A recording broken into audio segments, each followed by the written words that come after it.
అలాగా బాగా ప్రాక్టీస్ చేసినటువంటి సాంగ్ ఏమన్నా అంటే ఇది నా జోనర్ కాదు బట్ ఇది చాలా టఫ్గా ఉంది అని ఫీల్ అయినటువంటి సాంగ్? అలా టఫ్ ఎప్పుడు లేదు, కానీ అంటే నేను ఎక్కువ ఎంజాయ్ సాధన చేస్తాను చేయడం ఏదైనా అంటే ఒక పాట తీసుకున్నా కూడా, ఎస్పెషల్లీ శ్రేయా మ్యామ్ కానీ విశాల్ సార్ కానీ నన్ను మెచ్చుకునేది అదే.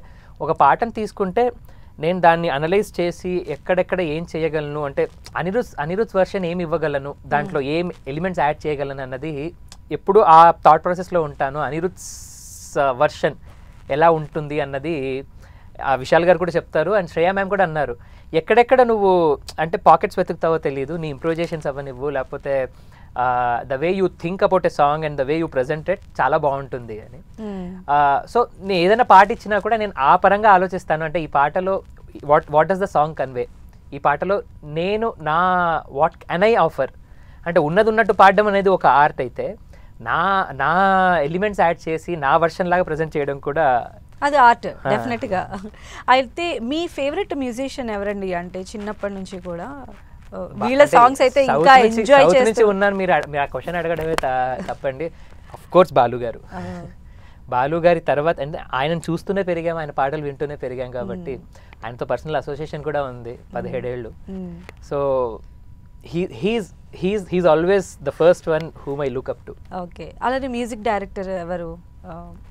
మ్యూజిక్ డైరెక్టర్గా చాలా మంది ఉన్నారండి. అంటే మీరు పాత జనరేషన్ తీసుకుంటే ఎంఎస్ విశ్వనాథన్ గారు, కేవి మహాదేవన్ గారు, దాని తర్వాత ఇళయరాజా గారు, కోటి గారు, అండ్ దాని తర్వాత ఇప్పుడు అని అంటే రెహమాన్ సార్, చాలా మంది, కీరవాణి గారు, అండ్ మణిశర్మ గారు, చాలా మంది. అంటే ఇక్కడ ఉన్నాను కాబట్టి తెలుగు ఎక్కువ వింటాను కాబట్టి విద్యాసాగర్ గారు, మర్చిపోయాను, విద్యాసాగర్ గారు. ఓకే. సో అంటే ఎవరి మ్యూజిక్ డైరెక్షన్ లో మీరు పాట పాడటం అనేది మీకు ఇప్పుడు ఎలా అయితే ఇండియన్ ఐడల్ లో ఇప్పుడు ఉన్న ట్రెండ్ కి ఇప్పుడున్న జనరేషన్ కి తప్పకుండా మీరు అడగాలి అంటే తమన్ గారు అండ్ దేవిశ్రీ ప్రసాద్ గారు. Okay okay. అయితే వాళ్ళ పాటల్లో మీకు బాగా ఇష్టమైన సాంగ్స్ ఏమిటండి ఈ మధ్య కాలం రీసెంట్ డేస్ లో వచ్చినవి? ఎందుకంటే ఇద్దరు టూ టైప్ ఆఫ్. సామాజ వర్గం నాకు చాలా ఇష్టం, తమన్ గారిది. అఫ్ కోర్స్ అంటే it was a trend setter song అనొచ్చు, ఎందుకంటే అప్పటి వరకు తమన్న సౌండింగ్ వేరేలా ఉండేది. దాని తర్వాత నుంచి ఇట్ వాస్ మచ్ మోర్ ఏమంటారు ఎలిగెంట్, అండ్ అదొక డిఫరెంట్ సౌండింగ్ ని తెచ్చారు అలవైకుంఠపురం నుంచి. నాకు ఆ పాట చాలా ఇష్టం. డిఎస్పి గారిది అయితే if I had to pick one, ఇది ఉప్పెన సినిమాలో నీకన్ను నీలి సముద్రం. నాకు అది అంటే ఒక కవ్వాలి స్టైల్, ఒక నార్త్ ఇండియన్ స్టైల్ ని తీసుకొని వచ్చి ఎంత బాగా మన తెలుగు పదాలతో చేశారు అన్నది. అది అంటే ఇఫ్ హ్యావ్ టు పిక్, నాకు సడన్ గా నాకు మైండ్ లో థాట్ వచ్చిందంటే ఈ రెండు పాటలు. ఓకే. అయితే మీకు పర్సనల్ గా ఏ జోనర్ అంటే ఇష్టం? అంటే మెలోడీస్, ర్యాప్? అలా లేదండి, నాకు ఇండియన్ ఐడల్ లో కూడా నాకు పేరు ఏంటి అని అంటే వర్సటైల్ అనే పేరు, ఎందుకంటే ఏది ఇచ్చినా కూడా పాడతాను.